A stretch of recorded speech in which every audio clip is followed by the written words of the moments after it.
بالله من الشيطان الرجيم. بسم الله الرحمن الرحيم. ألف لام را تلك آيات الكتاب المبين. إنا أنزلناه قرآنا عربيا لعلكم تعقلون. نحن نقص عليك أحسن القصص بما أوحينا إليك هذا القرآن وإن كنت من قبله لمن الغافلين. إذ قال يوسف لأبيه يا أبت إني رأيت 11 كوكبا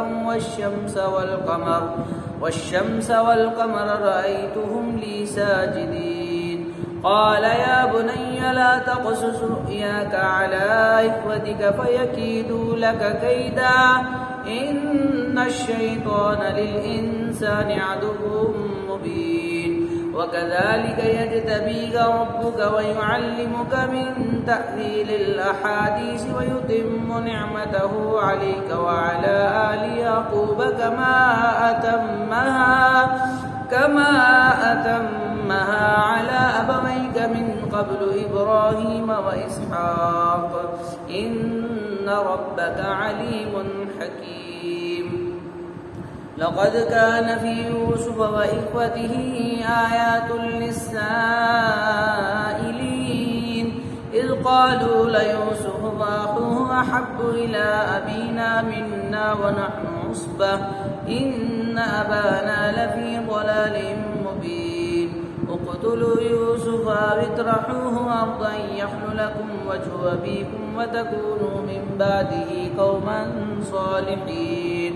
قال قائل منهم لا تقتلوا يوسف وألقوه في غيابة الجب يلتقطه بعض السيارة إن كنتم فاعلين.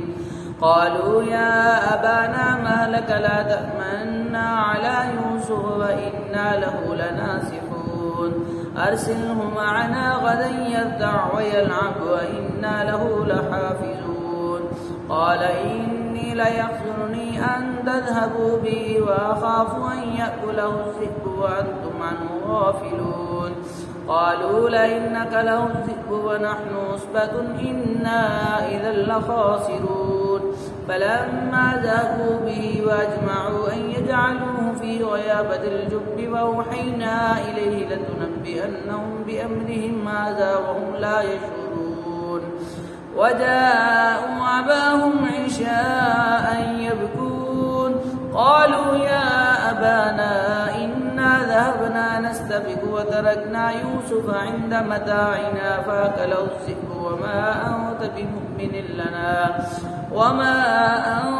بمؤمن لنا ولو كنا صادقين. وجاءوا على قميصه بدم كذب قال بل سولت لكم أنفسكم أمرا فصبر جميل والله المستعان على ما تصفون. وجاءت سيارة فأرسلوا واردهم فأدلى دلوه قال يا بشرى هذا غلام وأسروه بضاعة والله عليم بما يعملون. وشروه بثمن بخس دراهم معدودة وكانوا فيه من الزاهدين. وقال الذي اشتراه من مصر لامرأته أكرمي مثواه عسى أن ينفعنا أو نتخذه ولدا وكذلك مكنا ليوسف في الأرض ولنعلمه من تأويل الأحاديث والله غالب على أمره ولكن أكثر الناس لا يعلمون. ولما بلغ أشده آتيناه حكما وعلما وكذلك نجزي المحسنين. وراودته التي هو في بيتها عن نفسه وغلقت الأبواب وقالت هيت لك قال معاذ الله إنه ربي يحسن مثواي إنه لا يفلح الظالمون. ولقد همت به وهم بها لولا أن رأى برهان ربه كذلك لنصرف عنه السوء السوء والفحشاء إنه من عبادنا المخلصين. واستبق الباب وقدت قميصه من دبر وألف يا سيدها لدى الباب.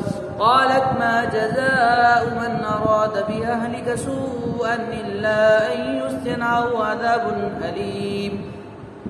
قال هي راودتني عن نفسي وشهد شاهد من أهلها إن كان قميصه قد من قبل فصدقت وهو من الكاذبين وإن كان قميصه قد من دبر قال إنه من كيدكن إن كيدكن عظيم وإن كان قميصه قد من دبر فكذبت وهو من الصادقين.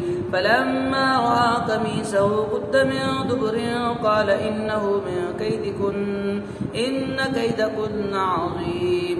يوسف أعرض عن هذا واستغفري لذنبك إنك كنت من الخاطئين.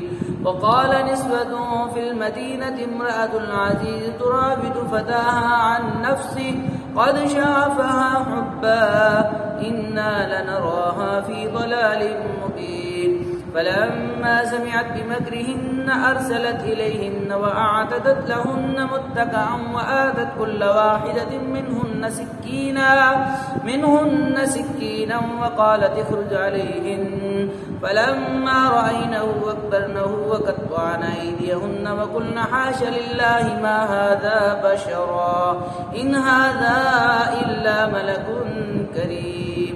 قالت فذلكن الذي لمتنني فيه ولقد راودته عن نفسه فاستعصم ولئن لم يفعل ما آمره ليسجنن وليكونن من الصاغرين. قال رب السجن أحب إلي مما يدعونني إليه وإلا تصرف عني كيدهن أسب إليهن وأكن من الجاهلين. فاستجاب له ربه فصرف عنه كيدهن إنه هو السميع العليم. ثم بدا لهم من بعد ما رأوا الآيات ليسجننه حتى حين. ودخل معه السجن فتيان قال أحدهما إني أراني أعصر خمرا وقال الآخر إني أراني أحمل فوق رأسي خبزا تأكل الطير منه نبئنا بتأويله إنا نراك من المحسنين. قال لا يأتيكما طعام ترزقانه إلا نبأتكما بتأويله قبل أن يأتيكما ذلكما مما علمني ربي إني تركت ملة قوم